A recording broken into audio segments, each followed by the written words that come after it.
പണ്ടാർക്കുവാട എന്ന് പറഞ്ഞൊരു സ്ഥലമുണ്ട്. അപ്പോൾ പണ്ടാർക്കുവാടയിലെത്തി ഞാൻ ഭയങ്കരമായിട്ട് ടയേർഡായി.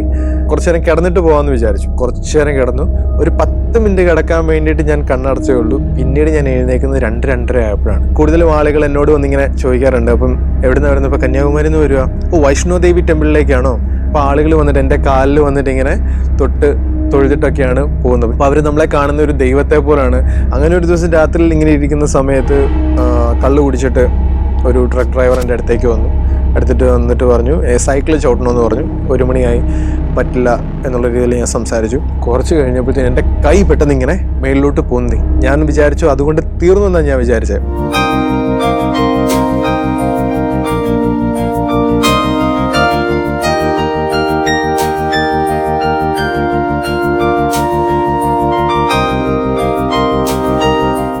ഇപ്പോൾ വർദ്ധ മിഷനിലെ ആ ഒരു ടീം എന്നെ നോക്കി ഹൈവേയിൽ നിൽപ്പുണ്ടായിരുന്നു. കാരണം ഈ ഹൈവേയിൽ നിന്ന് വർദ്ധയിലേക്ക് എനിക്ക് ഏകദേശം ഒരു 50-45 കിലോമീറ്റേഴ്സ് ഡിസ്റ്റൻസ് ഉണ്ട്. അപ്പോൾ ഞാൻ രാവിലെ അവരോട് പറഞ്ഞത്, ഞാൻ യാത്ര ചെയ്യുമ്പോൾ പറഞ്ഞത് ഞാനൊരു ഉച്ചയോട് കൂടിയിട്ട് അവിടെ എത്തും എന്നുള്ളതാണ്, അല്ലെങ്കിൽ ഒരു 11-12 മണിയോട് കൂടിയിട്ട് അവിടെ എത്തും എന്നുള്ളതാണ്. അപ്പോൾ ഈ 12 മണിക്ക് ഞാൻ അവിടെ എത്തണമെങ്കിൽ മിനിമം ഒരു 60 കിലോമീറ്റർ ഉണ്ട്. അതായത് ഞാൻ സ്റ്റാർട്ട് ചെയ്യുന്ന സ്ഥലത്ത് നിന്ന് ആ ഒരു ഹൈവേ അതായത് വർദ്ധയുടെ ആ ഒരു അവർ നിൽക്കുന്ന പോയിന്റിലേക്ക് ഒരു 60 കിലോമീറ്ററോളം ഉണ്ട്. അപ്പോൾ രാവിലെ സ്റ്റാർട്ട് ചെയ്ത് കഴിഞ്ഞപ്പോഴാണ് എനിക്ക് മനസ്സിലായത് ഈ പൊരി വെയിലത്ത് എന്താണെങ്കിലും ആ ഒരു സമയത്ത് അവിടെ എത്താൻ പറ്റില്ല. പക്ഷേ അവർ ഓൾറെഡി ഒരു 10-60 പേര് സൈക്കിളിൽ എനിക്ക് വേണ്ടിയിട്ട് വെയിറ്റ് ചെയ്തിരിക്കുകയാണ്. അവർ കറക്റ്റ് 12 മണിയായപ്പോൾ അവിടെ വന്നു. എനിക്ക് വേണ്ടിയിട്ട് വെള്ളം, ഫുഡ് എല്ലാം അറേഞ്ച് ചെയ്ത് അവിടെ സെറ്റായിട്ടിരിക്കുകയാണ്.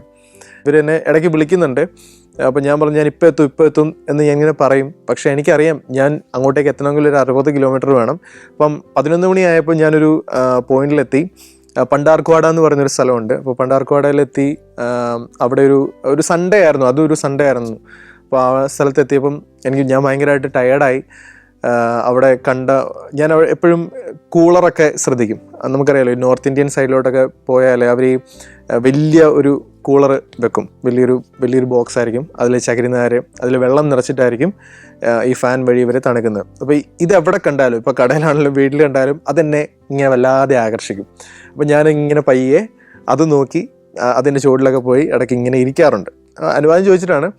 അങ്ങനെ വല്ലാണ്ട് ടയേർഡായൊരു സമയത്ത് ഞാൻ ഈ പണ്ടാർക്കുവാടയിലുള്ള ഒരു വീട് കണ്ടു. ആ വീടിൻ്റെ വരാന്തയിലോട്ട് പയ്യെ ഇങ്ങനെ കയറിയ സമയത്ത് ഈ വീടിനോട് ചേർന്നൊരു ചർച്ച് ഉണ്ടായിരുന്നു. അപ്പോൾ ആ ചർച്ച് വിട്ട് എല്ലാവരും പുറത്തേക്ക് ഇറങ്ങിയ സമയത്ത് അവരുടെ കയ്യിൽ ഈ സമൂസ, വെള്ളം ഇതെല്ലാം ഉണ്ടായിരുന്നു. അതുമായിട്ട് അവരെൻ്റെ അടുത്തോട്ട് വരുന്നു. അപ്പം യാത്ര ചെയ്ത് വരുവാണോ? അപ്പോൾ ഞാൻ പറഞ്ഞു അതെ. എവിടെ നിന്നാണ് വരുന്നത്? ഞാൻ പറഞ്ഞു കേരള, കന്യാകുമാരി സ്റ്റാർട്ട്. അക്കേലേ? അക്കേലേ. എത്ര ദിവസമായി? അപ്പോൾ പറഞ്ഞു 30 ദിൻ. ടോട്ടൽ ഡേയ്സ് എത്രയാണെന്ന് ചോദിക്കും. ഞാൻ 30 ദിൻ, 30 ദിവസം കൊണ്ട് യാത്ര ചെയ്യാൻ. ഓക്കെ, എല്ലാം കഴിച്ചായിരുന്നു? അപ്പോൾ ഇല്ല. അപ്പോൾ ഞാൻ നമുക്ക് കഴിക്കാമെന്ന് പറഞ്ഞിട്ട് അവരെന്നെ വീടിനകത്തോട്ട് വിളിച്ചിരുത്തി. എനിക്ക് സമൂസ തന്നു, കുടിക്കാൻ വെള്ളം തന്നു. ഞാൻ വിചാരിച്ചു അതുകൊണ്ട് തീർന്നു എന്നാണ് ഞാൻ വിചാരിച്ചത്. അതിനുശേഷം ഓരോരുത്തരും വന്ന് എന്നോട് സംസാരിക്കാൻ തുടങ്ങി, ഫോട്ടോ എടുക്കാൻ തുടങ്ങി. എൻ്റെ ചരിത്രം മുഴുവൻ ഞാൻ പറഞ്ഞു. ഉച്ചയ്ക്കത്തെ ഫുഡ് നമുക്ക് ഇവിടെ നിന്ന് കഴിക്കാമെന്ന് പറഞ്ഞു. ഞാൻ പറഞ്ഞു ഓക്കെ കഴിക്കാമെന്ന് പറഞ്ഞു. അപ്പോഴും ഞാൻ പറയുന്നുണ്ട് എന്നെ നോക്കിയൊരു ടീം അവിടെ നിൽപ്പുണ്ട്, അത് കുഴപ്പമില്ല, നമുക്കൊന്ന് വിശ്രമിച്ചിട്ട് പയ്യെ പോകാം, അവരെ വിളിച്ച് പറയുമെന്ന് പറഞ്ഞു. അപ്പോൾ ഞാൻ അവിടെയുള്ള ടീമിനെ വിളിച്ചിട്ട് പറഞ്ഞു ഞാനൊരു 2 മണി 3 മണി ആകും അവിടെ എത്തുമെന്ന് പറഞ്ഞു. അപ്പോൾ എന്നോട് പറഞ്ഞു ടേക്ക് യുവർ ടൈം, കുഴപ്പമില്ല, നീ റഷ് ചെയ്യണ്ട, നീ പയ്യെ റെസ്റ്റ് എടുത്ത് വന്നാൽ മതി എന്ന് അവിടെ നിന്നൊരു ഇത് പറഞ്ഞപ്പോഴാണ് എനിക്കൊന്ന് സമാധാനമായത്. അപ്പോഴും അവരവിടെ ഒരു വെയിലത്ത് നിൽക്കുകയാണ് എന്നെ കാത്തുകൊണ്ട് കേട്ടോ. എന്നിട്ട് ഞാനിവിടെ വന്നു. ഇവിടുന്ന് ഇവരുടെ കൂടെ ലഞ്ച് കഴിച്ച് കഴിഞ്ഞിട്ട് കുറച്ച് സമയം കഴിഞ്ഞപ്പോഴത്തേനും ഇവിടുത്തെ അവിടെ ഒരു ഡോക്ടറുടെ വീടാണത്. ഡോക്ടറുണ്ട്, ഡോക്ടറുടെ വൈഫുണ്ട്. അവർക്ക് 2 മക്കളാണുള്ളത്. ഒരാളുടെ പേര് മണാലി എന്നാണ്. അപ്പം മണാലിയാണ് എന്നെ ടേക്ക് കെയർ ചെയ്യുന്നത്. അപ്പോൾ മണാലി വന്നിട്ട് പറഞ്ഞു നമുക്ക് ഇവിടെ റെസ്റ്റ് ചെയ്തിട്ട് ഒരു വൈകുന്നേരത്തോടു കൂടിയിട്ട് പോയാൽ പോരെ എന്ന് ചോദിച്ചു. അപ്പോൾ ഞാൻ പറഞ്ഞു ഫുഡൊക്കെ കഴിച്ച് കഴിഞ്ഞ് ഉടനെ യാത്ര ചെയ്യുന്നത് കുറച്ച് ചിലപ്പോൾ വൊമിറ്റൊക്കെ ചെയ്യാൻ സാധ്യത ഉള്ളതുകൊണ്ട് ഓക്കെ കുറച്ച് നേരം കിടന്നിട്ട് പോകാമെന്ന് വിചാരിച്ചു. അങ്ങനെ അവരെനിക്ക് വേണ്ടിയിട്ട് ബെഡ് ഒരുക്കി തന്നു. കുറച്ച് നേരം കിടന്നു. ഒരു 10 മിനിറ്റ് കിടക്കാൻ വേണ്ടിയിട്ട് ഞാൻ കണ്ണടച്ചേ ഉള്ളൂ. പിന്നീട് ഞാൻ എഴുന്നേക്കുന്നത് 2-2:30 ആയപ്പോഴാണ്. ഞാൻ ഞെട്ടിപ്പോയി, ദൈവമേ മൊത്തത്തിൽ സമയം മാറിപ്പോയല്ലോ, ടൈം മാറിപ്പോയല്ലോ എന്നുള്ള രീതിയിൽ ഞാൻ പെട്ടെന്ന് സ്ട്രെസ്ഡായി. അപ്പോൾ അവർ പറഞ്ഞു കുഴപ്പമില്ല, നമുക്കവരെ വിളിച്ച് പറഞ്ഞാൽ മതി, ടെൻഷൻ അടിക്കേണ്ട കാര്യമില്ല എന്ന് പറഞ്ഞു. ഉടനെ ഇവർ പോകുന്നതിന് മുമ്പ് എനിക്ക് പുതിയ ടീഷർട്ട്, ഷോർട്സ് ഇതെല്ലാം മേടിച്ചിരുന്നു. അതുമായിട്ട് ഞാൻ അങ്ങോട്ടേക്കുള്ള യാത്ര തുടങ്ങി. അങ്ങനെ 3 മണിക്ക് എത്തുമെന്ന് പറഞ്ഞാൽ ഒരു 4-4:30 ആയപ്പോഴാണ് ആ ഒരു ലൊക്കേഷനിലെത്തിയത്. ലൊക്കേഷനിലെത്തിക്കഴിഞ്ഞ് അവരെന്നെ കൊണ്ട് അവരുടെ ഗ്രാമത്തിലേക്ക് പോയി. അവരുടെ ഗ്രാമത്തിലെല്ലാവരും എന്നെ പരിചയപ്പെടുത്തി. ഗ്രാമത്തിലുള്ള എല്ലാവരും എൻ്റെ അടുത്തേക്ക് വന്ന് എനിക്ക് ഷേക്കാൻ തരുന്നു, എനിക്ക് ഫുഡ് തരുന്നു.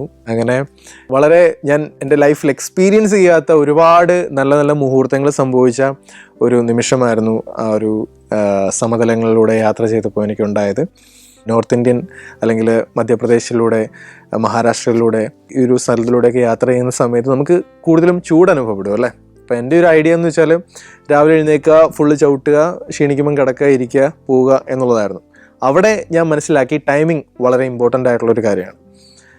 നമുക്കറിയാം നോർത്തിലേക്കൊക്കെ പോകുന്ന സമയത്ത് പെട്ടെന്ന് നേരം വെളുക്കും. ഒരു 5:30 അല്ലെങ്കിൽ ഒരു 5 മണിയൊക്കെ ആകുമ്പം തന്നെ സൂര്യൻ ഉദിച്ച് അവിടെ അത്യാവശ്യം നല്ല വെട്ടവും കാര്യങ്ങളൊക്കെ ആവും. നമുക്ക് പിന്നെ ഉറങ്ങാൻ പറ്റില്ല.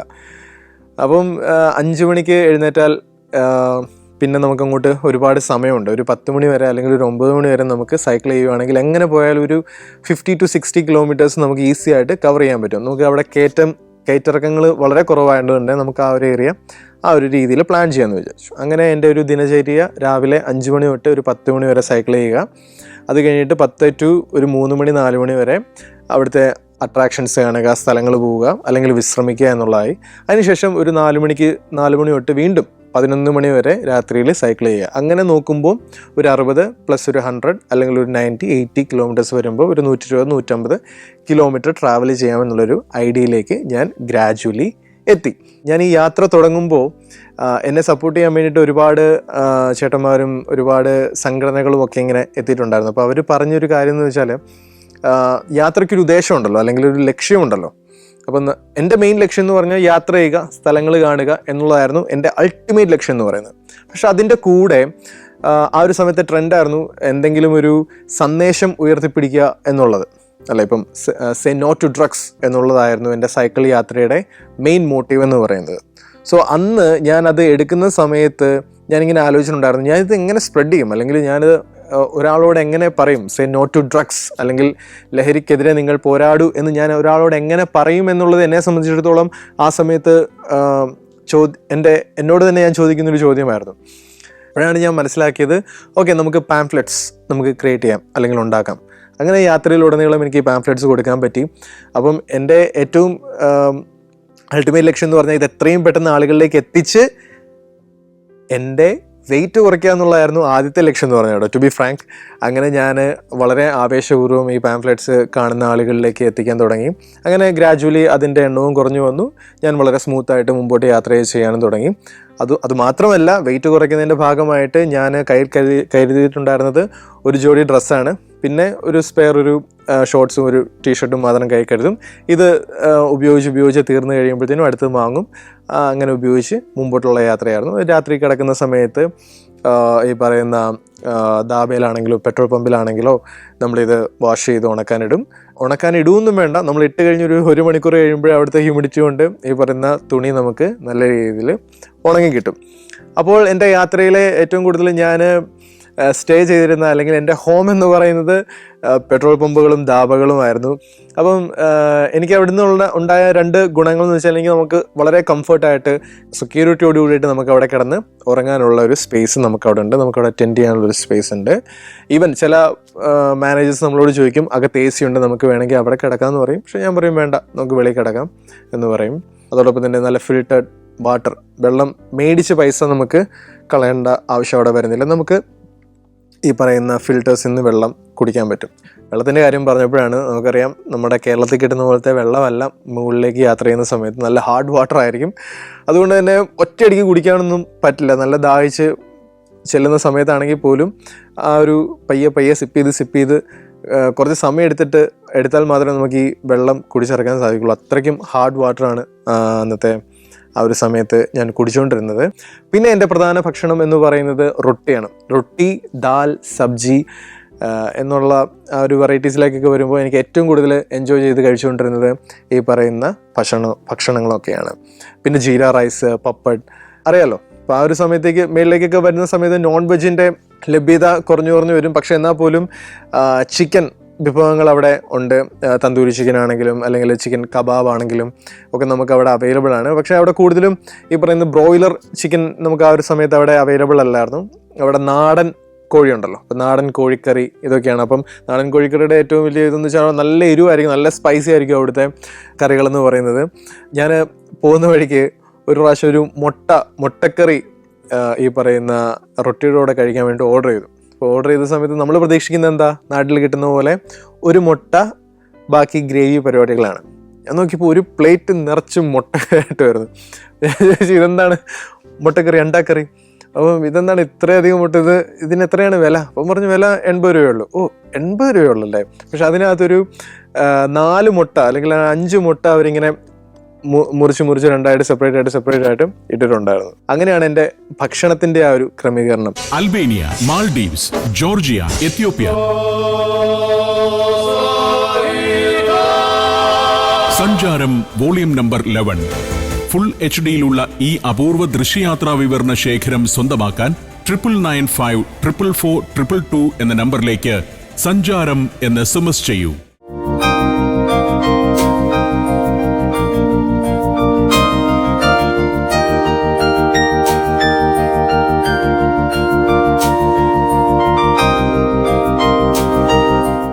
അങ്ങനെ യാത്ര മുമ്പോട്ട് പോകുന്ന സമയത്ത് ഞാൻ ഏറ്റവും കൂടുതൽ കണ്ട അല്ലെങ്കിൽ മനസ്സിലാക്കിയ ഒരു കാര്യം എന്ന് പറഞ്ഞാൽ, സൈക്കിളുമായിട്ടൊരു പയ്യൻ കേരളത്തിൽ നിന്ന് അല്ലെങ്കിൽ കന്യാകുമാരിയിൽ നിന്ന് യാത്ര തിരിച്ച് ഇവിടം വരെ എത്തിയിരിക്കുന്നു. ഇവരെ കാണാൻ വേണ്ടിയിട്ട് അല്ലെങ്കിൽ ഇവൻ്റെ പരിപാടി എന്താണെന്ന് അറിയാൻ വേണ്ടിയിട്ട് ആളുകൾ ചുറ്റും കൂടുമായിരുന്നു. അതായിരുന്നു ഞാൻ അന്ന് അനുഭവിച്ച ഏറ്റവും വലിയൊരു മൊമെൻ്റ് എന്ന് പറയുന്നത്. അപ്പം ഓരോ സ്ഥലത്ത് ആളുകളിങ്ങനെ ചെല്ലുമ്പം ആളുകൾ വട്ടം കൂടും. ഇവർ കൗതുകപൂർവ്വം ഈ സൈക്കിൾ എടുക്കാൻ തുടങ്ങും. ഇവർക്ക് സൈക്കിൾ ചവിട്ടണം. അങ്ങനെ ഒരുപാട് എക്സ്പീരിയൻസ് ലൈഫിലുണ്ടായിട്ടുണ്ട്. അപ്പോൾ ഈ സൈക്കിള് ഇവർ ചവിട്ടുന്ന സമയത്ത് എന്നെപ്പോലെ തന്നെ, അതായത് ഡേ 1 ഞാൻ അനുഭവിച്ച അതേ പ്രശ്നങ്ങൾ തന്നെ ഇവരും ഈ സൈക്കിളിന് കാണിക്കും. ഇവർക്ക് ഈ ഗിയർ മാറാനോ അല്ലെങ്കിൽ അത്തരത്തിലുള്ള സൈക്കിൾ അവർ ചവിട്ടിയിട്ടുണ്ടാവില്ല. അപ്പോൾ ഇതേ പ്രശ്നങ്ങൾ ഞാൻ നേരിട്ടുണ്ടായിരുന്നു. ഈ പറയുന്ന ഗിയർ ജാം ആക്കുക അല്ലെങ്കിൽ ചെയിൻ ഡാമേജ് വരില്ല, ബട്ട് അവിടെ ഒരു ചെറിയൊരു ഇഷ്യൂ ഉണ്ടാകുമായിരുന്നു.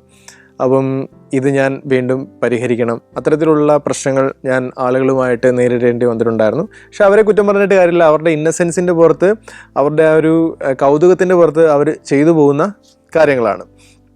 അതുകൊണ്ട് തന്നെ നമ്മളൊന്ന് സൈക്കിൾ ചവിട്ടാൻ കൊടുത്താൽ തന്നെ അവർ ചിലപ്പോൾ നമ്മൾ ആ ഒരു ധാബയിൽ നിന്നോ അല്ലെങ്കിൽ നമ്മൾ ആ റെസ്റ്റോറൻറ്റിൽ നിന്നോ കഴിച്ച ഭക്ഷണം പോലും അവർ ഫ്രീ ആയിട്ട് നമുക്ക് തരും. അത്തരത്തിലുള്ള എക്സ്പീരിയൻസ് എനിക്ക് ഒരുപാട് ഉണ്ടായിട്ടുണ്ട്. ഞാൻ ഈ ഉത്തർപ്രദേശിലൂടെയൊക്കെ യാത്ര ചെയ്യുന്ന സമയത്ത് കൂടുതലും ആളുകൾ എന്നോട് വന്നിങ്ങനെ ചോദിക്കാറുണ്ട്, അപ്പം എവിടെ നിന്ന് വരുന്നത്? ഇപ്പോൾ കന്യാകുമാരിയിൽ നിന്ന് വരിക, ഓ വൈഷ്ണോദേവി ടെമ്പിളിലേക്കാണോ?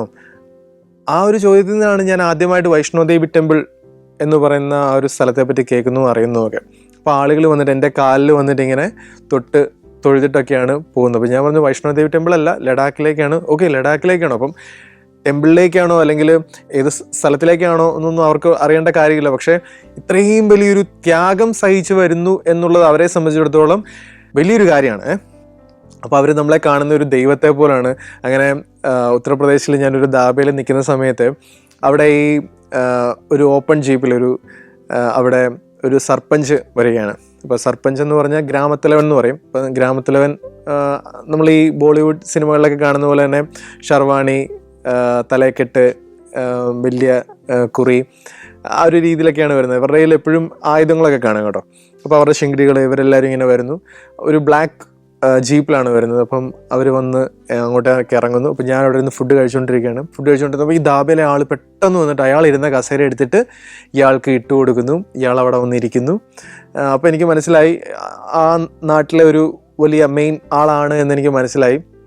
അതിനുശേഷം പുള്ളിയെ എന്നെ പരിചയപ്പെടുത്തണം. ഈ ധാബയിലുള്ള ചേട്ടൻ പുള്ളിയെ എനിക്ക് പരിചയപ്പെടുത്തി തന്നു. അപ്പോൾ പുള്ളിയും വന്ന് എന്നോട് സംസാരിച്ചു.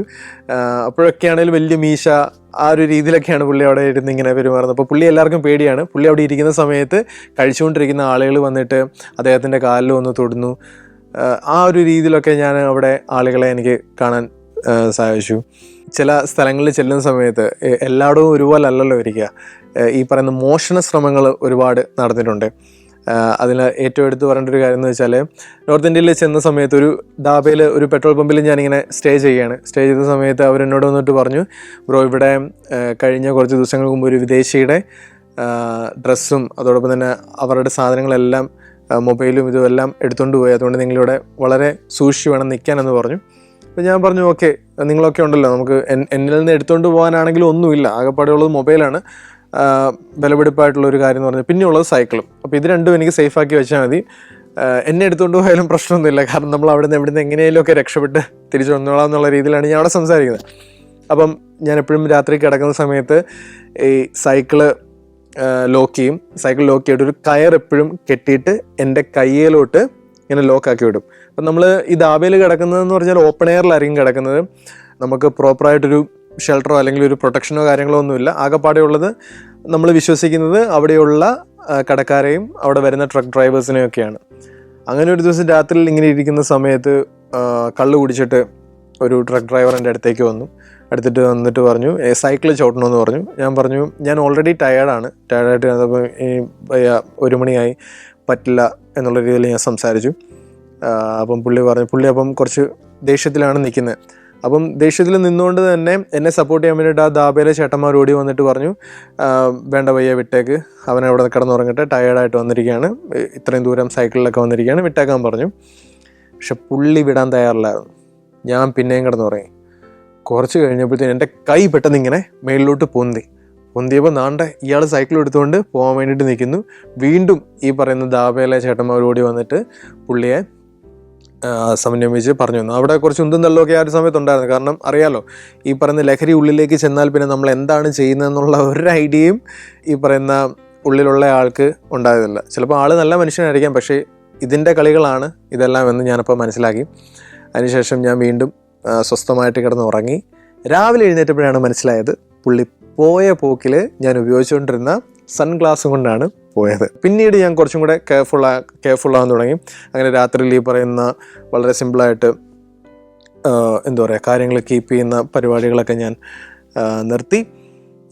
പിന്നെ ഭക്ഷണം സ്റ്റോർ ചെയ്യുന്നത്, അതായത് നമ്മൾ ഈ ത്രൂ ഔട്ട് യാത്ര ചെയ്യുന്ന സമയത്ത് നമ്മൾ കൂടുതലും ഡ്രൈ ഫ്രൂട്ട്സ്, ഡാർക്ക് ചോക്ലേറ്റ്സ് ഇതൊക്കെയാണ് കഴിച്ചുകൊണ്ടിരുന്നത് എനർജി കിട്ടാൻ വേണ്ടിയിട്ട്.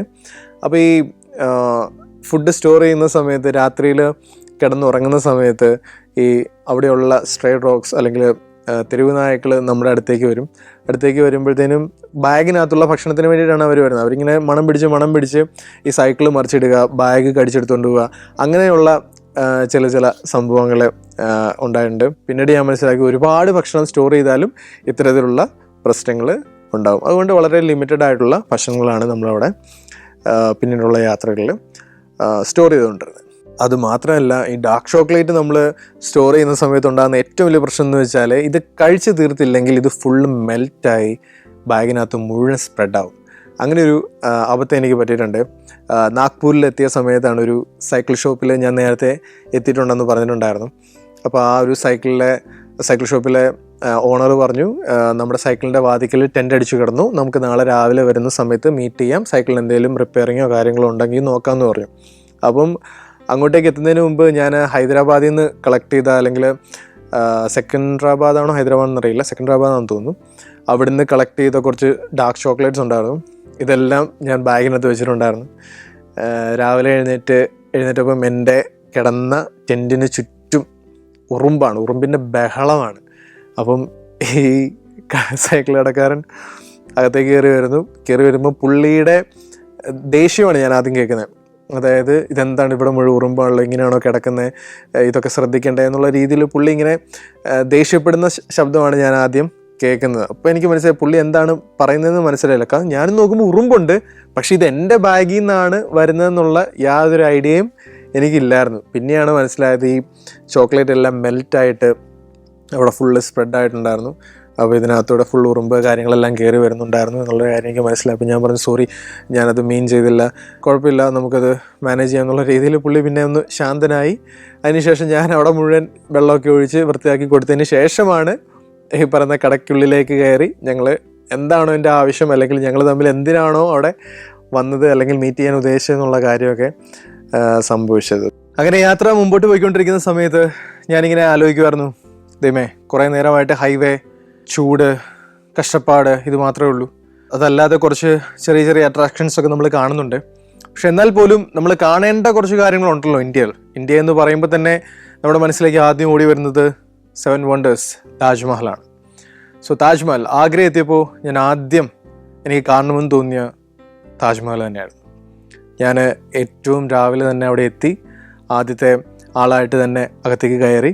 അപ്പോൾ ഇത് താജ്മഹലിലേക്ക് നമ്മളിങ്ങനെ ഓരോ നിമിഷവും മുമ്പിലേക്ക് പോകുന്ന സമയത്ത് നമ്മുടെ ഒരു എക്സ്പെക്റ്റേഷൻ ഉണ്ട്. നമ്മളിങ്ങനെ ചിത്രങ്ങളിൽ മാത്രം കണ്ടുകൊണ്ട് ഇരുന്ന ആ ഒരു കാര്യം നമ്മൾ കണ്ണുകൊണ്ട് നേരിട്ട് എക്സ്പീരിയൻസ് ചെയ്യാൻ പോവാണ്. അത് വല്ലാത്ത ഒരു അനുഭവം തന്നെയായിരുന്നു. ഗേറ്റൊക്കെ തുറന്ന് അകത്തേക്ക് കയറിയുന്ന സമയത്ത് അധികം തിരക്കൊന്നും ഇല്ലാത്ത സമയത്ത് എനിക്ക് അവിടെ നിന്ന് ഫോട്ടോസ് എടുക്കാൻ പറ്റി, താജ്മഹലിൻ്റെ ഉള്ളിൽ കയറാൻ പറ്റി, ചുറ്റും നടന്ന് അതിനെ പറ്റിയിട്ട് കൂടുതൽ മനസ്സിലാക്കാൻ പറ്റി. അപ്പോഴാണ് എനിക്ക് മനസ്സിലായത് ഈ താജ്മഹലിന് എത്രത്തോളം ഉയരമുണ്ട് എന്നുള്ളൊരു കാര്യം. നമ്മൾ ഫോട്ടോയ്ക്ക് അത് കാണുന്ന സമയത്ത് ഇതൊരു വലിയ വലുപ്പമില്ലാത്തൊരു കാര്യം പോലെയൊക്കെ തോന്നുമെങ്കിൽ പോലും നമ്മൾ അതിനു മുമ്പിൽ എത്രത്തോളം ചെറുതാണ് എന്നുള്ളൊരു ഫീല് അതിൻ്റെ ചുവട്ടിൽ നിൽക്കുമ്പോൾ മാത്രമേ നമുക്ക് എക്സ്പീരിയൻസ് ചെയ്യാനോ അല്ലെങ്കിൽ മനസ്സിലാക്കാനോ സാധിക്കുമായിരുന്നുള്ളൂ. അതെൻ്റെ ലൈഫിലെ ഏറ്റവും വലിയൊരു അച്ചീവ്മെൻ്റായിട്ട് ഞാൻ കരുതുകയാണ്. കാരണം സൈക്കിൾ ചവിട്ടിയാണ് ഞാൻ ആദ്യമായിട്ട് താജ്മഹൽ കണ്ടത് എന്ന് പറയുമ്പോൾ എനിക്ക് എന്തെന്നില്ലാത്തൊരു മറക്കാൻ പറ്റാത്ത ഒരു ഓർമ്മയായിട്ടാണ് ഞാൻ ഇപ്പോഴും അതിനെ കൊണ്ട് നടക്കുന്നത്. അതിനുശേഷം അവിടെ നിന്ന് ഇറങ്ങി പിന്നെ കൂടുതലും ഇനി കയറേണ്ട സ്ഥലം എന്ന് പറയുന്നത് ഈ പറയുന്ന ഹിമാലയൻ റേഞ്ചസിലേക്ക് നമ്മൾ കടക്കുകയാണ്. അങ്ങനെ ഛത്തീസ്ഗഡ് കഴിഞ്ഞു, കുളു കഴിഞ്ഞു, മണാലി എത്തിയപ്പോഴാണ് നമ്മുടെ യാത്രയുടെ മറ്റൊരു ഘട്ടം ആരംഭിക്കുന്നത്.